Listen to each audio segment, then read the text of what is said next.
नमस्कार। Colonel Ajay CEO Ajay astro money group first global astro finance digital channel से आपसे मुखातिब होता हूं। आज 22 जून सन 2023 गुरुवार। दोस्तों, खबर निकल के आ रही है कि कर्नाटक में गन्ने की फसलों को नुकसान होने के समाचार मिल रहे हैं। जानिए पूरी रिपोर्ट विस्तार से। अजय एस्ट्रो मनी ग्रुप देश का पहला चैनल 42 कमोडिटीज 5 मार्केट पर पल पल की खबर से आपको रूबरू कराते हैं। दोस्तों, हम वर्तमान ही नहीं भविष्य का भी करते हैं आकलन। हम हर खबर हर सूचना आपको समय से पहले देने का प्रयास करते हैं। तो दोस्तों, चैनल को आपने अभी तक सब्सक्राइब नहीं किया है, पहली बार आप आए हैं तो इसको सब्सक्राइब करना बिल्कुल ना भूलें। साथ साथ बेल आइकन को भी पुश कीजिए ताकि हर सूचना जानकारी आप तक सबसे पहले पहुंचाई जा सके। साथ साथ विशेष रिसर्च रिपोर्ट के लिए आप संपर्क भी कर सकते हैं। दोस्तों, कृषि मंत्रालय द्वारा जारी आंकड़ों के अनुसार कर्नाटक में पिछले सप्ताह 16 जून तक 49.80 लाख हेक्टेयर में गन्ने की बुआई हो चुकी थी, जो कि पिछले साल 49.38 लाख हेक्टेयर से लगभग 1% अधिक थी। लेकिन इस वर्ष अभी तक बरसात कम होने के कारण उत्तरी कर्नाटक और महाराष्ट्र के प्रमुख गन्ना उत्पादक क्षेत्रों में जलाशय का जलस्तर पिछले वर्ष की तुलना में काफ़ी कम बताया जा रहा है। इस वर्ष प्रमुख गन्ना उत्पादक जिले जैसे कोल्हापुर, बेलगांव, सांगली, बागलकोट, सतारा, सोलापुर के अतिरिक्त और भी कई जिलों में बरसात की कमी का असर देखने को मिल रहा है। कर्नाटक में भी करीब 15% गन्ने की फसल पर बरसात का अभाव में सूखने के समाचार मिल रहे हैं। कर्नाटक के कुछ क्षेत्रों में दिवाली के बाद से ही बिल्कुल बारिश नहीं हुई है, जिसके फलस्वरूप वहां बोरवेल सूखे पड़े हुए हैं और खेतों में खड़ी फसलों को भी परेशानियां हो रही हैं। अल नीनो का असर अब दिखाई देने लगा है। गौरतलब है कि हमने आपको लगातार अपडेट दिए हैं, विश्लेषण दिए हैं कि इस बार देश के विभिन्न हिस्सों में कम बरसात की समाचार मिल सकते हैं। याद रखिए, गुजरात और राजस्थान में चक्रवाती तूफान की वजह से शानदार बरसात भी हुई है, जिसका पल पल की खबर हमने आपको सबसे पहले दी है। गौरतलब है, महाराष्ट्र और कर्नाटक में खेतों में खड़े गन्ने की फसल को पानी की कमी लगातार महसूस हो रही है और कृषि विशेषज्ञों का कहना है कि आने वाले 10 दिनों में यदि बरसात नहीं हुई तो इन क्षेत्रों में गन्ने की पैदावार पर बुरा असर पड़ सकता है। एक तो मानसून के आने में देरी, दूसरी भूमिगत जल स्तर घटने से महाराष्ट्र और कर्नाटक में गन्ने की फसल पर प्रतिकूल प्रभाव पड़ रहा है। वैसे भी किसानों ने इन राज्यों में 2023-24 सीजन के लिए गन्ने की बुआई में डिले कर दिया था।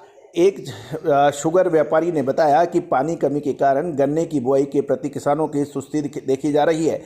पश्चिमी महाराष्ट्र में तो स्थिति और भी गंभीर बताई जा रही है। यदि अगले सप्ताह बरसात नहीं हुई तो फसल में 15% तक नुकसान होने के समाचार मिल सकते हैं।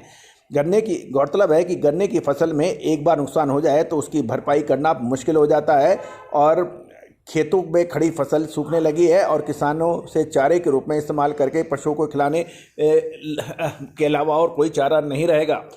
दोस्तों, महत्वपूर्ण रहेगा कि आपको मानसून पे हम लगातार हर साल अग्रिम विश्लेषण देते हैं, जो कि अक्षर सत्य साबित अभी तक हुआ है। हम प्रार्थना करते हैं कि हमारी इस साल की भविष्यवाणी गलत साबित हो और शानदार बरसात हो, जिससे देश के अंदर खुशहाली पहने। लेकिन गृहस्थिति और हमारी गणनाएं कह रही हैं कि धीरे धीरे अब सूखे की स्थिति बन सकती है और साथ साथ बरसात की कमी का असर खरीफ की फसलों पर देखने को मिल सकता है और न केवल भारत अपितु विश्व के अनेक हिस्सों में इसका प्रभाव देखा जा सकता है।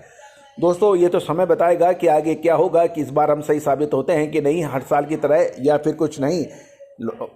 दोस्तों, कृषि उपज में हो या फिर व्यापार, इसमें अग्रिम विश्लेषण और अनुमान महत्वपूर्ण साबित होता है। तेजी आने के बाद तेजी और मंदी आने के बाद मंदी के विशेष और 50 कारण गिनाने से कुछ नहीं होता।